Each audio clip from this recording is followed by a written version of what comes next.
네, 홍준표 전 한국당 대표가 돌아왔습니다. 홍준표가 옳았다는 국민들의 믿음이 바로 설 때 다시 돌아오겠다.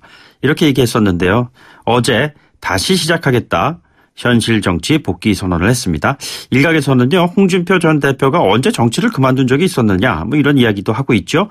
한국당 내부에서는 홍 전 대표의 복귀를 어떻게 보고 있을까요? 홍문표 의원에게 이 사실을 한번 좀 물어보도록 하겠습니다. 안녕하십니까, 의원님?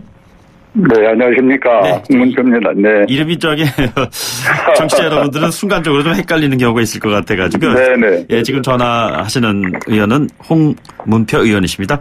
네, 홍준표 전 대표가 돌아온 것 관련해서 많은 얘기들이 있는 것 같습니다. 국민들은 홍준표가 옳다고 본다. 본인 판단은 이렇게 나오는데요. 동의하십니까? 글쎄, 전 동의를 하고 있고요. 네네. 네, 경제나 또 안보가 우리가 불안하고 어렵다. 이런 부분이 국민이 여론조사를 통해서나 현장에서 볼 때 홍준표 대표가 평소에 걱정했었던 부분이 현실로 나타나니까 네네. 내가 그냥 있을 수 없다. 이런 측면에서 정치에 대해서 재개의 그런 운을 띈 것 같습니다. 네네. 왜 꼭 이 타이밍에 복귀를 선언을 한 걸까요? 글쎄 타이밍이라고 저는 보고 싶진 않고요. 이 현실 문제가 점점 현실화돼서 굳어지게 되면은 이 한국 경제 참말로 더 어려울 것이고 또 안보 문제는 처음에 우리가 염려이고 걱정했던 대로 북한의 핵을 폐기하라고 했던 것이 네네. 지금은 평화로 둔갑이 돼버렸어요. 예. 그리고 또 한반도 문제로 이걸 끌고 가고 세계 문제로 가니까 우리가 진작 요구하는 것은 북한의 핵을 폐기해야 된다. 그래야 평화가 온다. 이런 것인데 네네. 거기다가 평화를 덮어 씌워버리니까 지금 핵은 어디로 가버려버리고 이렇게 국제 정치화 돼버리는 것은 우리로서는 안 맞는 것이다. 네네. 아마 이런 데서 상당히 홍준표 대표도 이건 아니지 않느냐 하는 데서 자기 복귀라는 부분을 이렇게 내세운 것 같습니다. 예. 다른 당 같은 경우에 논평을 보면요, 환영한다. 물론 좀 다소 좀 비꼬는 듯한 표현으로 들리기도 합니다만 종신 대표를 맡았으면 좋겠다 이런 얘기도 하고 그러는데 한국당으로서는 플러스 마이너스 두 가지 중에 어떤 거라고 판단하시는지요? 글쎄 지금 플러스 마이너스를 점치기는 좀 이르고요. 단지 어제 그 얘기를 했는데 각 언론 매체에서 각 야당보다는 여당 쪽에서 이제 공격이랄까 평가하는 지금 지적하신 부분은 네네. 정치인이 정치를 좀 쉬었다 다시 한다. 그 부분에서 이렇게 비아냥거리고 네네. 무슨 상당히 지금 제가 볼 땐 겁을 먹고 있는 것 같아요. 예. 지금 이렇게 평가해서 정치를 더 험하게 만드는 거는 저는 우리 한국당도 아니고 사실 어떻게 당이 다른데 그들이 이렇게 흥분을 하고 네네. 그런 비아냥거리고 하는지 그 자체를 좀 이해가 안 가요. 이런 예. 적이 없었습니다. 어떤 타당에 누가 들어오든 나가든 간에 그냥 침묵을 지켰던 겸손한 얘기를 했지. 예. 이렇게 악의적으로 비판을 하고 비비 꼬아가면서 비판하는 경우는 거의 없었습니다. 네네. 네. 네. 겁을 먹었다라고 표현을 하셨는데 어떤 부분에 대한 그런 느낌을 그렇게 갖는 걸까요? 글쎄 평소에 국민이 갖고 있는 얘기를 조금 알기 쉽게 직선적으로 홍준표 대표가 하는 그 스타일 아닙니까? 네네. 그렇게 되면은 자기들이 그동안에 잘못한 부분 또 속사를 홍준표 대표가 정치권에 진입해서 다시 또 그런 얘기를 하게 되면은 예. 일부의 국민에게는 아쉬움이 있지만은 또 많은 국민들은 할 얘기를 한다. 네네. 이런 어떤 부분이 집권당으로서는 아프지 않겠는가. 그래서 집에 겁먹고 그렇게 비판을 나를 세우는 것 아닌가 이렇게 판단을 합니다. 예, 당장 12월에 원내대표 선거 예정돼 있는데 출마할까요? 12월에 원내대표를 누가 출마해요? 홍준표는 네네. 원내대표야 그분이 출마하겠습니까? 예. 자, 그렇다면은 2월 말쯤으로 예정돼 있는 당대표 선거도 있지 않습니까? 전당대 시점 놓고 많은 얘기가 오갔다가 2월로 가닥을 잡는 것 같은데 이때는 어떻게 다시 복귀할 수 있는 여지가 있을까요? 글쎄 뭐 정치는 생물이기 때문에 누구도 예측을 못 합니다마는 그분께서 그렇게 쉽게 어떤 문제를 하리라고는 생각하지 않고요. 네네. 단지 대통령 후보였었고 또 당대표 한 사람이 이 나라가 이렇게 어려운 지경으로 안보와 경제 문제가 흔들리고 있을 때 가만히 있을 수 없다. 예, 예. 또 자기가 약속했었던 우리 국민들 모두가 지금 안보와 경제 문제는 불안하게 생각하고 있는 건 사실이거든요. 네네. 그래서 자기 입장에서 좀 더 나라와 국가를 위해서 일을 한번 해보겠다는 그런 욕심의 생각이 있지 않는가 저는 이렇게 보고 있습니다. 예. 그 당내 비대위 상황 관련해서 한번 여쭤보겠습니다. 그 진박 그리고 영남 다선 의원들의 물갈이 뭐 이런 인적 청산과 관련된 이야기들이 계속 나오고 있는 것 같습니다. 비대위가 방향을 제대로 잡았다고 보시는지요? 글쎄 저는 좀 늦은 감이 있고요. 네네. 그리고 이제 지금 감사를 아마 제가 알기로는 다 마친 걸로 알고 있습니다. 당무감사가. 예, 예. 그럼 감사를 할 때는 어떤 목적이 있어서 감사를 했을 거 아닙니까? 네네. 그걸 국민에게 가르쳐 드리고, 그리고 당원들에게 납득을 시키고, 네네. 그리고 당무감사의 결과를 빨리 매듭을 지어야 됩니다. 예. 감사를 해놓고 감사의 결과를 내놓지 않으면은, 네. 당의 위계 질서가 서지를 않고, 그리고 감사하는 의미가 없지 않습니까? 예, 예. 그래서 저는 국민에게 어떤 기준에서 어떻게 해서 감사를 했고 그리고 당원들에게 납득할 수 있는 내용을 발표를 해주고 네네.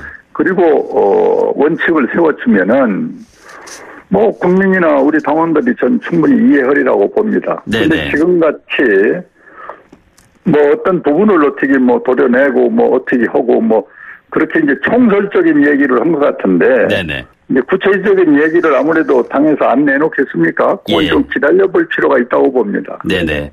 네네. 조광특위 위원 임명됐다가 최근에 해촉당한 전원책 변호사가 그 신보수 세력, 뭐 이른바 보수 신당 창당 가능성에 대해서 뭐 언급하고 있고 진원지가 그쪽이다 뭐 이런 얘기가 끊임없이 나오고 있는데요. 자, 이게 지금 보수 대통합이 필요하다는 얘기가 나오는 상황에서 또 다른 보수 신당이 나온다. 어떻게 보고 계시는지요? 전 그렇게까지 보수가 지금도 분열이 돼 있는데 네네. 또 분열되는 정치를 누가 감히 상상을 하겠습니까? 예. 그거는 국민에 대한 배신이고 보수라는 그 이름에 진짜 잘못된 그런 사고를 갖는 사람이 아니고서는 네네. 지금 이 상황에서 또 보수를 쪼개고 또 뭐를 탄생시키고 그거는 저는 뭐 개인적으로는 상상도 못하는 일이라고 봅니다. 예. 왜 그러냐면은 지금 정치를 문재인 정부와 우리가 맞서서 하고 있는데 네네. 지금도 벅차고 어렵고 숫자가 모자라서 원칙이 훼손되고 있는 상황에서 네. 야당이 또 분열되는 그런 정치를 누가 만약에 구상을 한다면은 그거는 참으로 우리 현대 정치사에서 있어서는 안 될 사람이죠. 예. 최근에 네네. 그 바른미래당의 이현주 의원이 주장하는 반문연대, 즉 조금 전에 뭐 문재인 정부와 맞서서 정치를 하고 있다 이런 네네. 말씀하셔서 이제 여쭤보는 건데 반문연대에 대한 입장은 그럼 어떠신가요? 반문연대는 뭐 자연스럽게 저는 만들어 지리라고 했었는데 네네. 조금 일찍 왔다고 보는 겁니다. 예. 왜 그러냐면은 정권을 잡게 되면 한 2년에서 3년 사이에 여러 가지 실적의 누수라든지 그리고 공약의 실패라든지 이런 것들이 자연스럽게 국민에게 공감대를 갖게 되고 네네. 또 정치 일선에서는 그건 아니다 해서 그런 것들이 어느 정부든지 자연스럽게 있어 왔었는데 예. 이번에는 너무 일찍 평온화돼서 이 문제가 과연 어디까지 어떻게 형성이 될는지 그것은 저도 잘 모르겠습니다만은 네네. 그저께 또 그 문제 가지고 뭐 몇 분들 만나서 이야기한 바는 있는데요. 예, 예. 저는 이 반문 연대 형성은 자연스럽게 좀 더 실질적으로 커지리라고 보고 있습니다. 엊그제 만나서 몇 분들과 얘기 나눴다는 그 몇 분은 뭐 어떤 분들이신가요? 뭐 바른당에 계신 분도 계시고요. 네네. 또 뭐 주로 이제 우리 한국당에 계신 분들하고 예. 이렇게 자연스럽게 이 반문연대가 형성이 되니까 네네. 또 많은 주변에서 전화도 와주고 그러세요. 예. 그걸 좀 더 강화해서 제대로 한번 해봐라. 네네. 그런 격려 전화도 많이 받고 그랬습니다. 예. 최근에 그 문재인 대통령 지지율 관련해서 박지원 민주평화당 의원이 이렇게 얘기했습니다. 20대 영남 자영업자, 이영자 현상 이렇게 줄여서 얘기를 했는데 대통령 지지율이 이쪽 부분에서 떨어지고 있다. 이런 얘기를 했는데 같은 생각이십니까? 글쎄 저희도 다야 알겠습니까만은 당을 그동안 이렇게 내용적으로 좀 알고 있는 입장에서 보면은 네네. 지금 그 박지원 의원이 얘기하신 그런 현상은 사실은 한 2달, 3달 전부터 있었어요. 예. 예. 그래서 이것이 좀 빨리 오는 것 아니냐 했는데. 네네. 이제 여론조사 각종 지표를 보면은 노골화돼서 20대, 30대, 40대 이쪽에서 많이 영남권에서 빠지고 있는 거 사실 아닙니까? 예. 그리고 이제 서울 같은 데도 저희들이 다 얘기할 수는 없지만 이제 당의 움직임의 그 소위 입당자 이런 거를 이렇게 분석을 좀 해보면은. 네네. 이 청년들의 변화가 많이 있는 건 또 사실입니다. 예. 그만큼 문재인 정부의 젊은 층들이 실망을 하고 있다. 이런 것으로 저희들은 들여다보고 있죠. 네네. 지금 청취자분들의 네네. 이해를 돕기 위해서 이 조사 관련된 그 내용을 좀 말씀드리자면요. 지난 12일부터 16일까지 리얼미터가 CBS 의뢰로 전국 만 19세 이상 유권자 33,284명에게 통화를 시도했고요. 응답률이 7.5%고 표본 오차는 95% 신뢰 수준에서 플러스 마이너스 2%포인트입니다. 자세한 내용은요. 중앙선거 여론조사심의위원회 홈페이지 참조하시면 됩니다. 자, 네네. 의원님, 마지막으로 좀 질문 하나 좀 드리겠습니다. 최근에 정치권의 핫한 이슈 가운데 하나 이재명 경기도지사 이야기입니다. 기자회견 열어서 경찰이 진실보다 권력을 선택했다. 이런 비판을 했습니다. 어떻게 생각하십니까? 이거 이제 공인이기 때문에 한 말씀 드린다면은 네.